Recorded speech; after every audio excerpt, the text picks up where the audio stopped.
They say silence means indifference, that when a man grows quiet, he no longer cares. But that's not always true. Sometimes silence is a flare in the dark, a sign that he's overwhelmed, that he feels shut out, or that he's trying to figure out what went wrong before it's too late. Here's the contradiction. The moment you stop chasing his attention is often the moment he realizes what your presence really meant. Not because you stopped loving, but because you stopped over-functioning. You stopped caring both your needs and his. You stopped trying to explain yourself into being understood. In our research, I've seen it countless times. When a woman finally detaches, not out of spite, but out of self-respect, something shifts. The man who once felt cornered by conversation begins to notice the echo of her absence. Her calm withdrawal speaks louder than her emotional pleas ever did. But here's the hard truth and the invitation. Are you loving him or managing his emotions for him? Who are you when you stop performing, stop proving, stop pleasing? The emotional contrast is sharp. You go from fighting for the relationship to fighting for your own peace, from anxiously asking, "Do you see me?" to quietly wondering, "Do I?" And that shift, that moment when he feels the difference, that's when he begins to see. A man doesn't always notice you when you're loud with love. He notices when your silence no longer waits for him. Let's begin with what you already know in your bones. Something in your relationship shifted the moment you stopped trying so hard. The endless texting, explaining, apologizing, decoding, you put it down, not to punish him, but because it was exhausting your soul. And that's when something strange happened. He'd notice, not in words maybe, but in energy, in glances, in that sudden curiosity, "Are you okay?" Or the awkward reach, "You've been quiet lately." That's the irony of love. We often don't feel our partner's presence until they stop offering it so freely. From a psychological lens, this isn't about games. It's about patterns, specifically the ones that run beneath the surface like electrical wiring in a home, invisible but controlling everything. Let me explain. When a man realizes you've lost interest, you're often seeing a reaction to emotional flooding. Flooding is when someone's nervous system is so overwhelmed by emotional input that they shut down.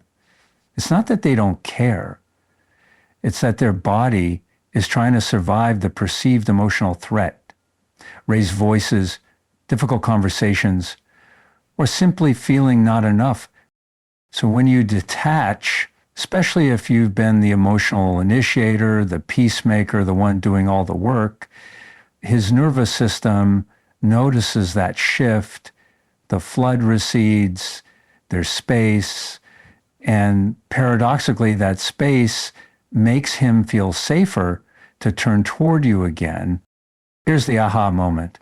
Your withdrawal, when rooted in clarity rather than resentment, is not rejection, it's nervous system regulation. This is where we bring in the concept of bids for connection. These are the small, everyday gestures couples make, sharing a meme, asking how was your day, reaching for a hand under the table. Over time, when bids are ignored, dismissed, or worse, mocked, it creates what we call a negative sentiment override. Everything feels hostile. Even neutral interactions feel loaded. If you've stopped making bids, it's likely because your nervous system gave up on being seen. Another insight here, when you detach emotionally, what you're really doing is pausing your bids. And that pause can finally make room for the other person to reflect on the map of your emotional world. In Gottman terms, this is your love map. Your inner terrain of hopes, stressors, triggers, memories. Many women lose themselves trying to keep the connection alive while their partner grows increasingly passive. It becomes a toxic loop. Behavior, you overdo insight. You're trying to earn love instead of receiving it. Healing, you reclaim your self-respect by breaking the performance pattern. When you stop over-explaining, stop rescuing, stop reminding, you reintroduce one of the most powerful tools in emotional health, self-soothing. You say to yourself, I can be okay without fixing this right now. That's not giving up. That's growing up. Too many relationships crumble under the weight of what we call the four horsemen: criticism, contempt, defensiveness, and stonewalling. But here's what most people don't realize. Chasing love in the face of emotional unavailability is a form of internalized self-contempt. It says, I'll abandon my peace if it means you'll stay. What if instead you ask yourself, what happens if I stop pleading and start listening to myself? Here's the internal reframe. Detachment is not distance, it's discernment. You're not building a wall, you're setting a gate. You are learning to let silence speak, not as punishment, but as protection. You are letting your stillness say, I deserve reciprocity, not performance. And in that stillness, something vital returns: your dignity, your emotional clarity, your center. And maybe, just maybe, when he feels the absence of your old pattern, he'll meet himself in the silence and realize what it cost to lose the version of you that once tried so hard to stay. Her name was Maya. And like so many people I've worked with over the years, she didn't know she was overdoing. She thought she was loving him well. It started subtly. He'd take a little longer to text back.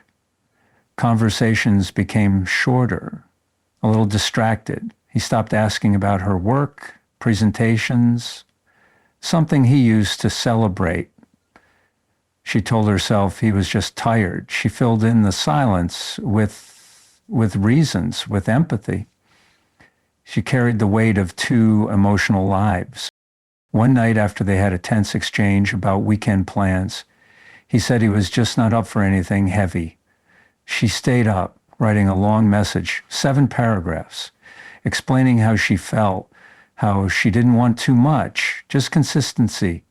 She reread it 5 times, changed I feel hurt to I understand you're going through a lot, changed I need to I wonder if, trying to sound reasonable, palatable, undemanding.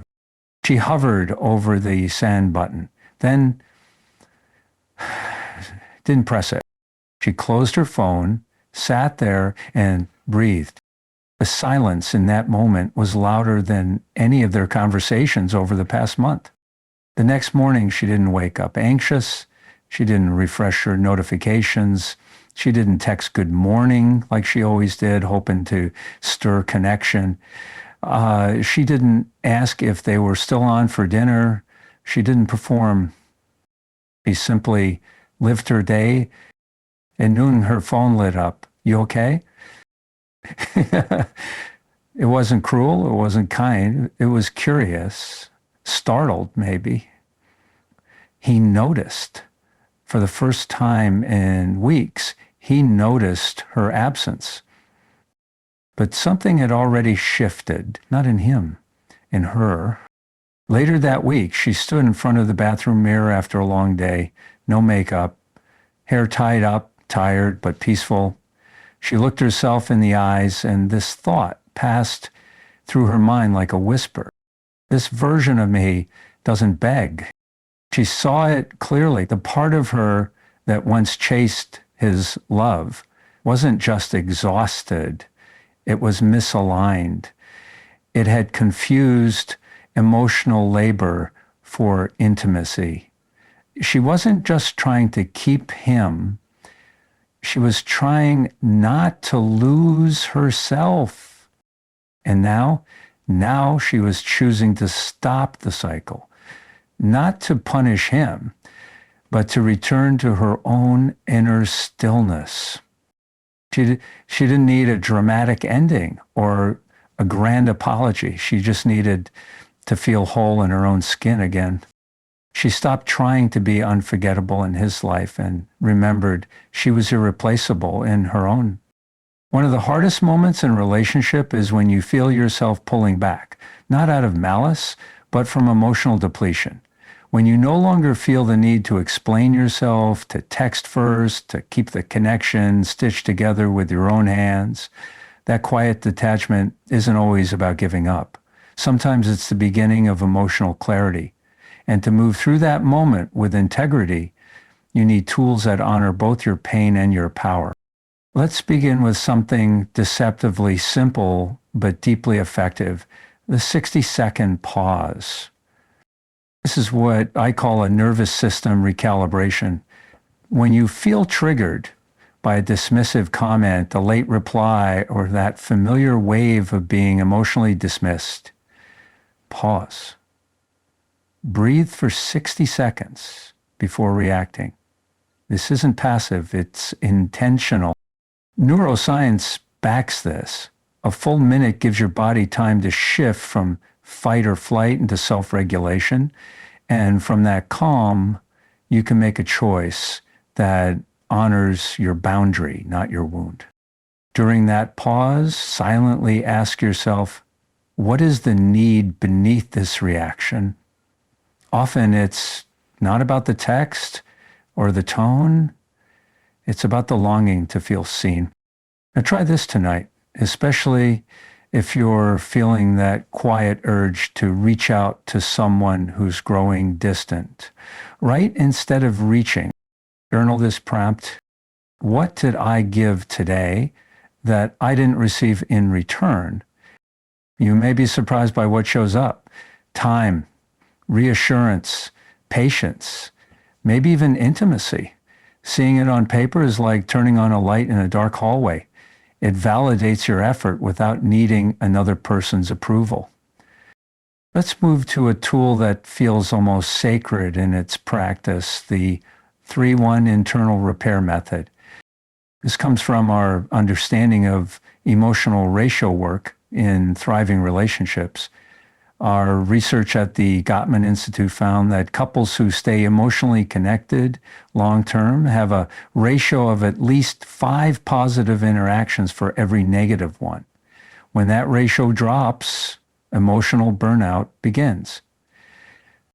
This doesn't just apply to couples, it applies to your relationship with yourself. So the next time you feel triggered by rejection, silence, or that old fear of abandonment, pause and give yourself 3 self-validations for every emotional wound that flares up. For example, I'm allowed to want reciprocity. My sensitivity is not a weakness. I'm proud of how I show up in love even when it's not returned. This creates an internal buffer, a space of compassion. And over time, it rewires your inner narrative from I'm too much to I'm worthy of more. Finally, let's revisit one of the most transformative research-backed tools in emotional regulation. Name it to tame it. When you feel a wave of emotion, don't judge it, label it. Neuroscientist Dr. Matthew Lieberman's fMRI studies aligned with our work show that simply naming an emotion reduces activity in the amygdala and increases regulation in the prefrontal cortex. In other words, language soothes the limbic system. So instead of spiraling into vague anxiety, try saying out loud, visible, I feel unchosen. I feel tired of holding this alone. That one sentence can return you to yourself faster than any external reassurance ever will. Because the truth is, how a man reacts when you lose interest may matter in one chapter of your story, but how you react when you reclaim your emotional space, that is the plot twist that changes everything. If you're here listening to this, I know something about you. You've tried. You've explained, softened your tone, rewritten messages before sending them. You've laid awake wondering if maybe you were the problem. Too emotional, too sensitive, too much. And slowly, without realizing it, you started shrinking inside the relationship. You became careful, less expressive. You waited for signs that he still saw you, that he was still in it. You started managing his moods, even at the cost of ignoring your own. You didn't lose interest overnight. You lost it the way a candle burns down, flicker by flicker, with every unanswered bid for connection, with every minimized feeling, with every moment you stayed quiet instead of speaking your truth, just to keep the peace. But here's the breakthrough I want to offer you now, and it might sting before it heals. Detachment isn't abandonment. It's you finally honoring what got abandoned in you. You didn't stop caring. You stopped betraying yourself to be chosen. And that shift, that moment when your voice grows quieter, not from fear, but from self-respect, that's when a man notices it unsettles something in him, because you could feel your emotional labor before. Your presence was a net beneath the relationship. And now the net is gone. And here's the goosebump truth. When a woman stops over-explaining herself, she doesn't disappear, she reappears. You become visible again to yourself. Sometimes the most loving thing you'll ever do in a relationship is stop doing the emotional work for someone else. Let me speak directly to the part of you that feels too heavy, too needy, or too complicated. What if you weren't too much, just unprotected? What if your emotions didn't need to be watered down, just met with depth? What if your silence now is not a punishment, but a boundary lined with grace? There is power in no longer performing. There is wisdom in choosing your own peace over repeated confusion. And there is profound clarity in realizing that your value was never meant to be proven. It was always meant to be known. So what happens now? What do you carry forward from this moment? Let it be this: I no longer abandon myself to belong to someone else. You don't have to chase love that leaves you depleted. You don't have to explain your worth to someone unwilling to listen. You don't have to lose yourself just to feel temporarily chosen. And when he finally notices your absence, your calm, centered, no longer pleading absence, he may come closer, or he may not. But by then you won't be waiting, because you will have come home to the one connection that was always yours to restore, the one with yourself. Earlier we challenged a common belief that silence means indifference, that when you grow quiet, it means you've stopped loving. But now you know the deeper truth. Your silence wasn't the end of love. It was the beginning of self-respect. You didn't walk away in bitterness. You stepped back in clarity. You stopped performing, not because you didn't care, but because you finally did, about yourself. And maybe he noticed. Maybe he felt the absence, the shift, the way your energy no longer reached for him the way it used to. But this was never about his realization. It was always about yours. The woman who once waited, explained, softened, and overgave, she's not here to be rescued anymore. She's rooted now, quiet but awake. So when you feel that pull to go back to re-explain, your heart pause, return to stillness. Not as a tactic, but as a home. Not to be heard by someone else, but to finally hear yourself. The same phrase echoes now with a new meaning. Silence is not indifference. It's a boundary wrapped in grace. And the final shift? You're no longer the woman waiting to be chosen. You are the woman who chooses herself.